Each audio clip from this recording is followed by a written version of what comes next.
Assalamualaikum warahmatullahi wabarakatuh. Alhamdulillahirabbil alamin wa bihi nasta'in ala umuri dunya waddin wassalatu wassalamu ala asrofil anbiya'i wal mursalin wa ala alihi wa sahbihi ajma'in. Alhamdulillah. Welcome to podcast Kazani. Yaitu ruang bincang yang insyaallah akan menghadirkan obrolan ringan tapi penuh makna untuk menguatkan iman di tengah kesibukan dan hiruk-pikuk kehidupan masa kini. Pada kali ini saya dengan Rauza Al-Ishfani akan bersama dengan Bang Noval Ahmad Kurnia sebagai narasumber pada podcast kali ini, yang kita sama-sama akan mengangkat tema anak muda dan tujuan hidup bukan sekadar viral.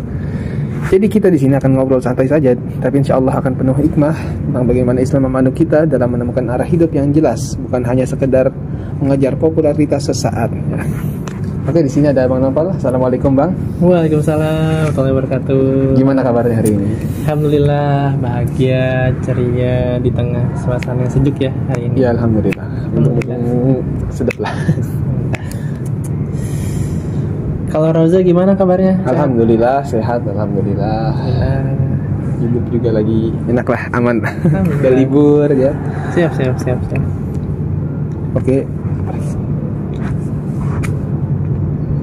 Oke, jadi di sini kita akan bahas nih Bang, gimana kita itu sebagai anak muda itu biar bisa punya tujuan hidup yang jelas. Gak hanya FOMO aja, kita ikut-ikutan tren, apalagi yang sering kita lihat di mana-mana, terutama di TikTok itu sering banget ada orang cuma ikut-ikutan FOMO tapi nggak tahu apa itu yang dia ikuti, dan dia nggak tahu apakah itu sebenarnya hal yang baik atau malah menjerumus ke dalam kemaksiatan gitu.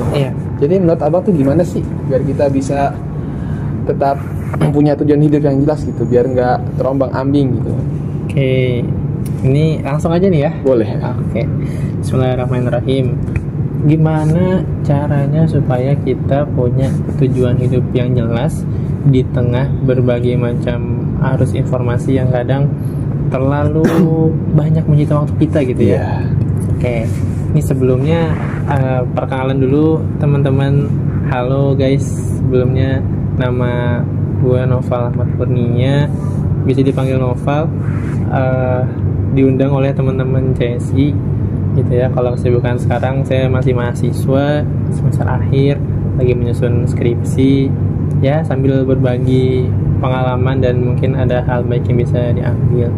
Nah tadi tuh sebelum kita coba ngobrol-ngobrol hari ini, saya sempat ngelakuin sedikit riset, mencari tahu.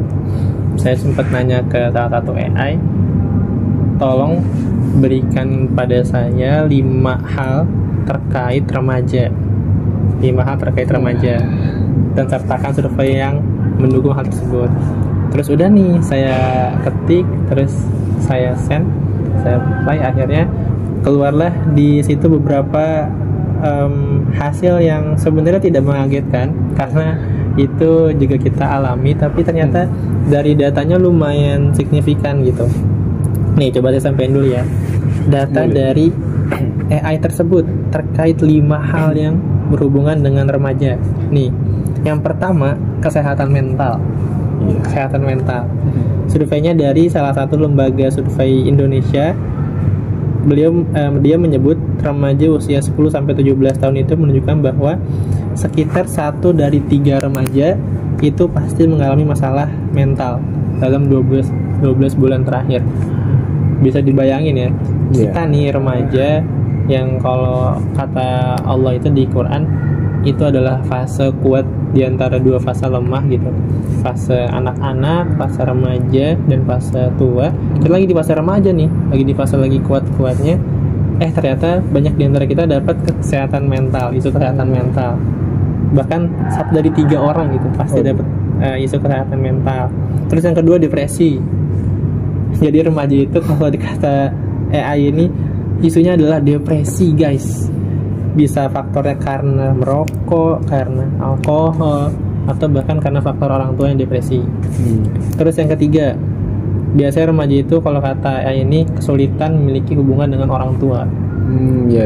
Jadi ibaratnya remaja tuh kesannya tertutup banget gitu, nggak banyak ngobrol sama orang tua. Bahkan ini juga angkanya lumayan gede, 64,7% remaja itu mengalami kesulitan dalam hubungan dengan keluarga. Bahkan 41,1%-nya itu masalahnya dengan teman sebaya. Jadi kesannya sangat-sangat menutup diri gitu. Kayak susah banget gue mau ngobrol gitu, susah banget gue mau cerita sesuatu ke orang tua, malah ke teman sendiri. Terus yang keempat itu adalah kurang tidur sebagai norma, bukan lagi pengecualian. Datanya adalah hanya sekitar 1 dari 4 siswa yang tidur kurang atau sama dengan 8 jam per malam. Banyakan yang tidur malam. Banyakan yang kurang dari 8 jam. Bisa dibayangin ya. Bahkan tren ini memburuk sejak 2009. Waduh. Artinya banyak remaja tuh yang mungkin ya kita menyepelekan istirahat gitu. Menganggap tidur itu ya udah sekedar istirahat aja tanpa mengaruhi produktivitas kita. Yang keempat soal tidur. Terus yang kelima, ini yang kayaknya akan relate dengan yang kita bahas, adalah penggunaan medsos yang sangat intens. Bahkan di Amerika sendiri hampir 70% mereka tiap hari buka YouTube. Waduh. 70%. Bahkan yang 15% hampir terus menerus. Jadi kayaknya kalau nggak ada YouTube tuh dia nggak hidup gitu.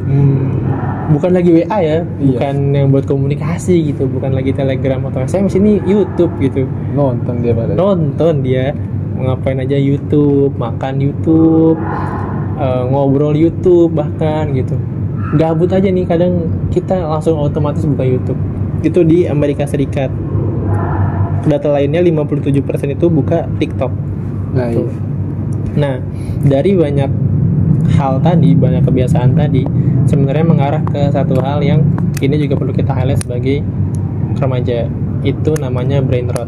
Pernah dengar nggak sih brain rot? Iya, itu biasanya sekarang sering nonton video-video receh gitu yang nggak bermanfaat, jadi bikin kerusakan pada otak. Betul. Brain rot itu kalau secara gampangnya adalah pembusukan otak. Iya. Salah satu faktornya tadi karena keseringan dapat hal-hal atau video-video pendek yang meningkatkan dopamin secara drastis. Itu yang bikin otak kita terbiasa dengan hal yang instan, nggak lagi menghargai proses gitu ya. Video panjang bahkan udah nggak menarik lagi buat kita gitu. Lebih enak menikmati video pendek. Itu satu aja dampak yang bisa mempengaruhi kehidupan kita. Karena kalau kita cari nih soal brain rot gitu, brain rot itu kita mungkin ngerasanya nggak secara langsung ya. Kayak apa sih bang, pembusukan otak gue sehat-sehat aja nih gitu. Kayaknya masuk kelas juga masih mikir gitu. Padahal dampaknya tuh nggak sesimpel yang kita kira gitu. Dia bisa bikin kita menurunkan fokus, perasaan yang gampang terdistraksi gitu.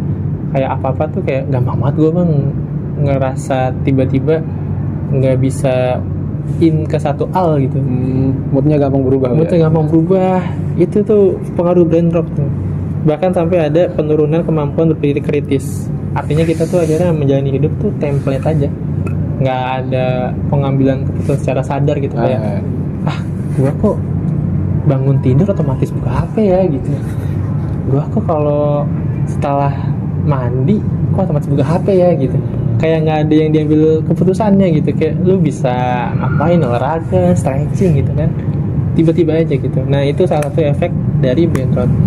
Nah kita masuk ke gimana cara nentuin tujuan hidup yang benar. Di tengah semua hal tadi, soal kurang tidur, soal penggunaan sosmed, soal dampaknya ke brain rot, itu tuh sebenarnya intinya cuma satu, teman-teman. Kita belum benar-benar tahu sebenarnya tujuan hidup kita itu untuk apa. Karena secara umum aja nih, orang yang tahu tujuannya secara jelas biasanya dia nggak akan mudah tersesat. Iya, betul. Ya, punya komitmen dia. Punya komitmen. Contoh sederhana.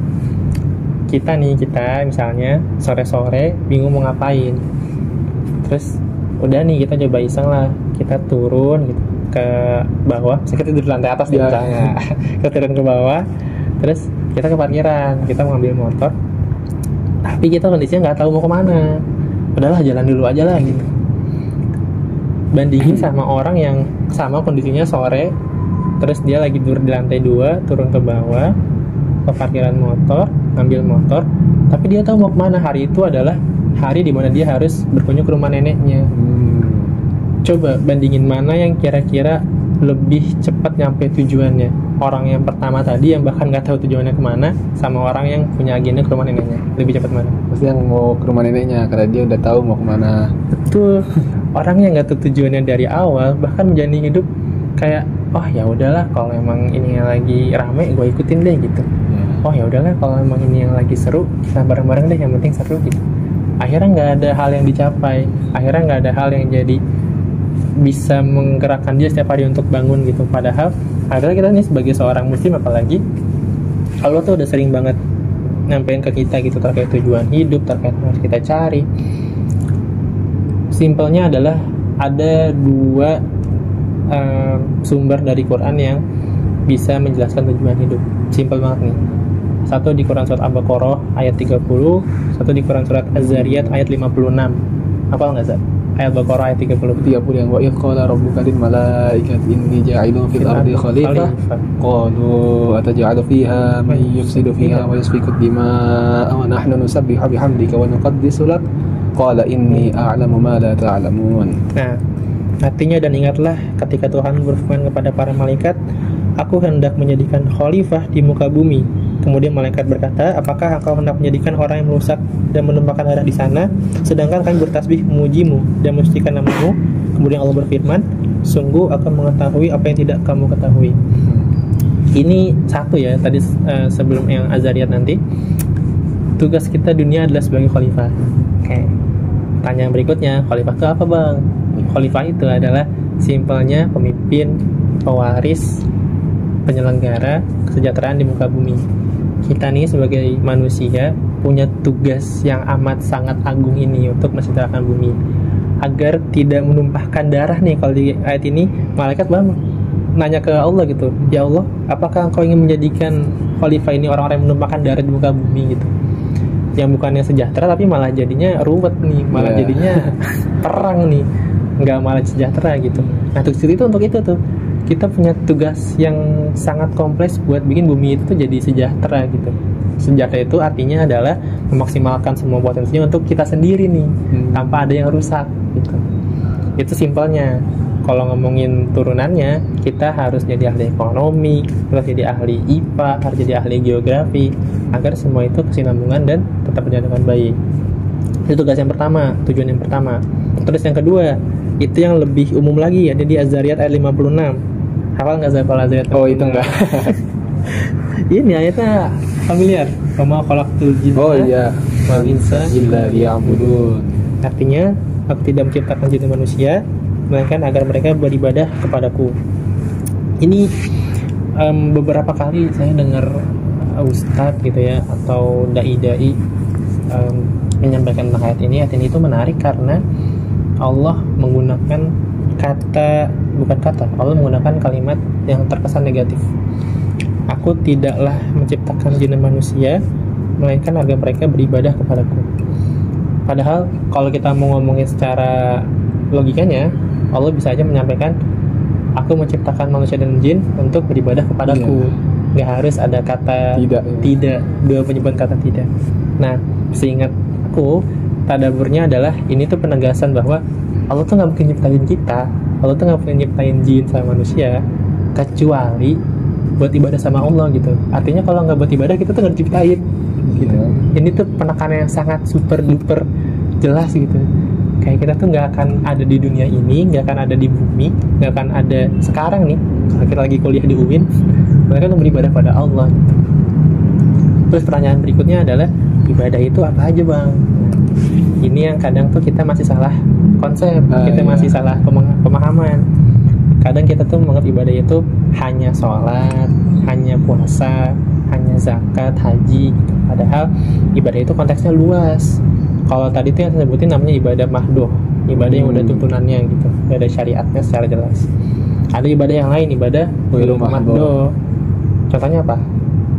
Biasanya yang tentang ibadah yang berhubungan dengan manusia. Iya. Kita berbuat baik pada manusia, kita bersedekah gitu, kita bekerja, itu termasuk ibadah juga kan.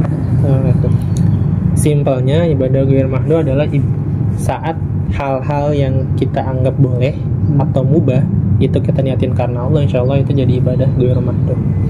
Kerja, belajar, rapat, organisasi, jadi panitia, magang, kerja kelompok gitu, lomba, itu hal-hal yang mubah, yang boleh kalau niatnya karena Allah, insya Allah itu berpahala.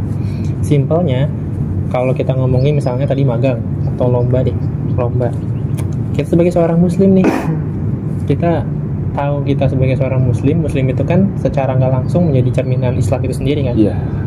Minimal banget buat teman kita yang lain, atau ya bisa buat saudara kita yang muslim juga. Saat kita ikut lomba, terus misalnya kita alhamdulillahnya juara gitu, bukankah kalau kita juara dan mencoba membagi kebaikan itu akan jadi dakwah gitu, akan jadi cerminan baik buat mereka. Itu simpelnya tuh. Tapi di luar itu tetap jadi ibadah insya Allah, karena itu memaksimalkan kita untuk beribadah.